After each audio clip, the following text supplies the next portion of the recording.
I still remember that morning. The sun was shining through the hotel window, and all I could think about was how, in just a few hours, I would be standing at the altar with Jessica. 3 years of my life, every hope I had for the future was wrapped up in this one perfect day. The venue was ready, the flowers were arranged, and our guests were already on their way. But I had forgotten something at the venue. My father's jacket with his cufflinks in the pocket. The ones I wanted to wear when I said I do.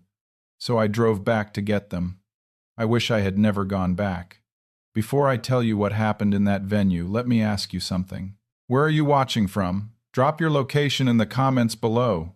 And if you have ever trusted the wrong person, if you have ever had your world turned upside down by someone you loved, hit that like button. Subscribe to hear more real stories like this one. Share this with someone who needs to hear it. Because what I am about to tell you, it is not just about betrayal. It is about what happens when someone pushes a good man too far. Let me take you back to the beginning.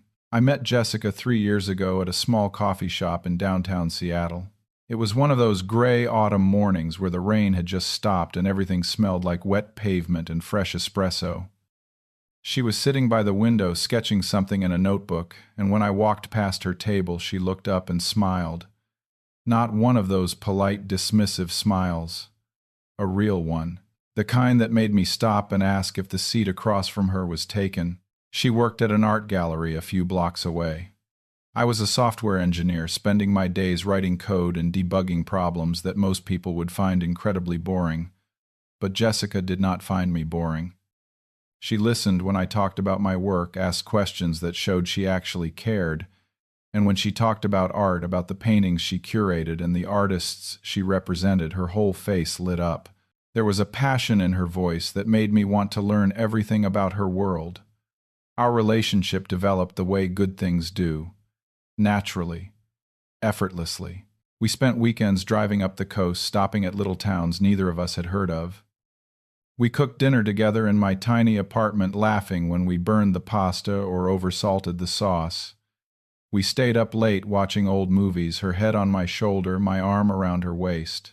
I remember thinking this is what people mean when they talk about finding the one. This feeling of rightness, of home. A year ago, I took her back to that same coffee shop where we met. I had the ring in my pocket, my hands shaking so badly I almost dropped it when I got down on one knee. She said yes before I even finished asking. She cried. I cried. The barista gave us free coffee and a slice of cake, and we sat there for hours, planning our future like it was the only thing that mattered. Then there was Stephanie, Jessica's best friend since college. Stephanie was the kind of person who walked into a room and immediately became its center. Loud, bubbly, always laughing about something. She had been dating Marcus for about 2 years. Marcus was charming in that smooth, polished way that some men are. He worked in real estate, always talking about deals and properties and investments. I liked him well enough. We all hung out together. Double dates at restaurants, game nights at our place, summer barbecues in Stephanie's backyard. The four of us felt like a unit, a little chosen family. Jessica and Stephanie were inseparable. They texted constantly, had inside jokes I did not always understand, went shopping together every other weekend. Jessica called her a sister. When we started planning the wedding, there was never any question about who would be the maid of honor. And Marcus naturally ended up in my groomsmen lineup. Everything felt perfect, connected, safe. We planned the wedding for almost a year. Jessica wanted something elegant but not too formal. We found a venue overlooking Puget Sound, this beautiful garden space with string lights hanging between the trees and flower beds that would be in full bloom by late spring. We invited nearly 200 people, family from across the country, friends we had not seen in years. I poured most of my savings into making sure everything was exactly what Jessica wanted. The dress, the flowers, the band, the photographer. Every detail mattered because this was supposed to be the beginning of forever. About 3 weeks before the wedding, something shifted. Jessica became distant. Not in an obvious way. Just small things. She stopped reaching for my hand when we walked. When I kissed her goodnight, she would pull away a second too early. She started taking phone calls in the other room, her voice dropping to a whisper when I walked by. I asked her about it once.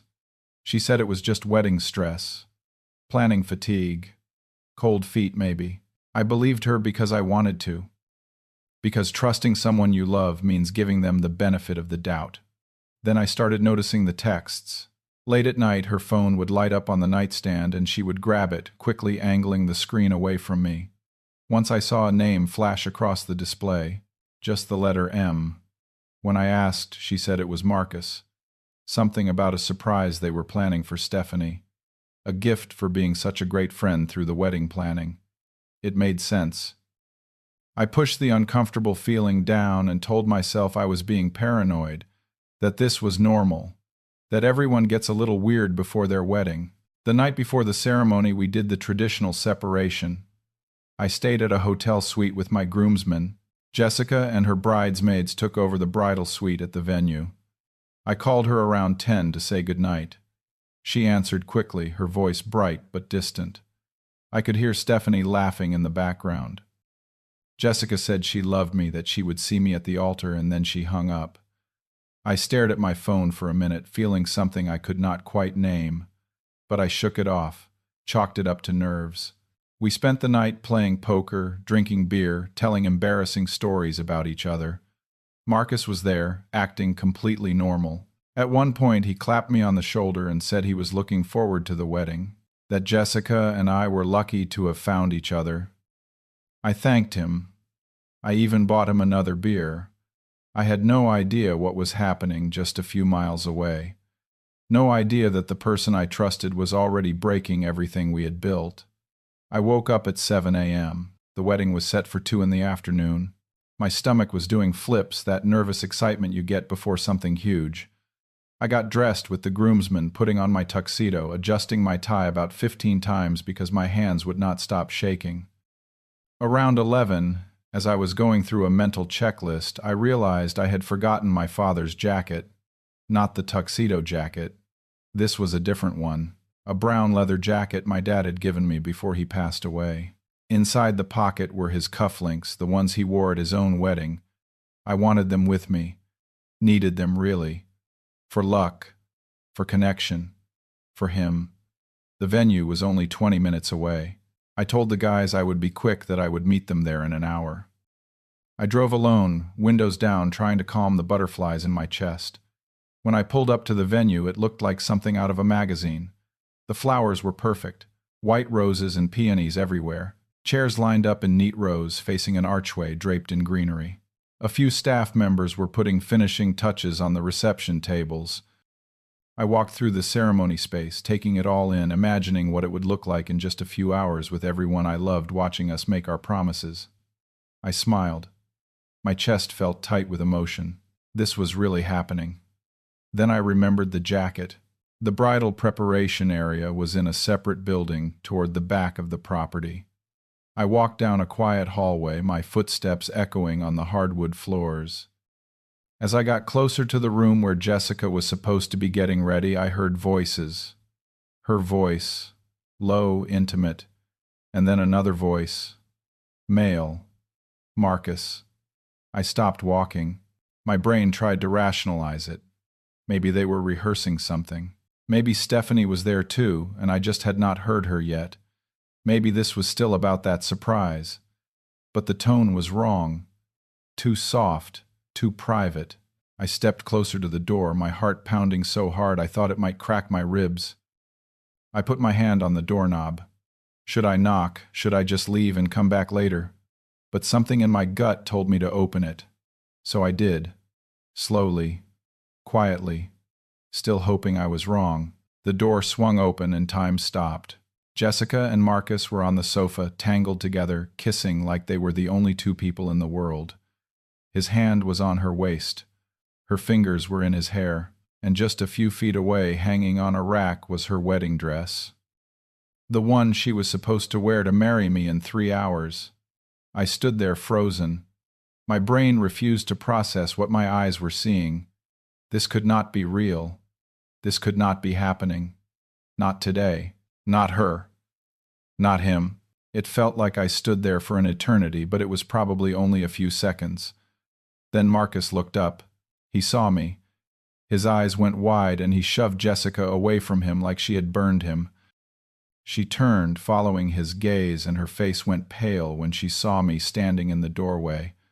For a moment nobody moved. Nobody spoke. The silence was so heavy it felt like it might crush me. I could not breathe, could not think. Everything I thought I knew, everything I believed about my life was disintegrating in front of me. Jessica stood up quickly, smoothing down her clothes, her lipstick smudged across her mouth. "Franklin," she said, her voice shaking. It is not what it looks like." I finally found my voice, though it did not sound like mine. "Not what it looks like."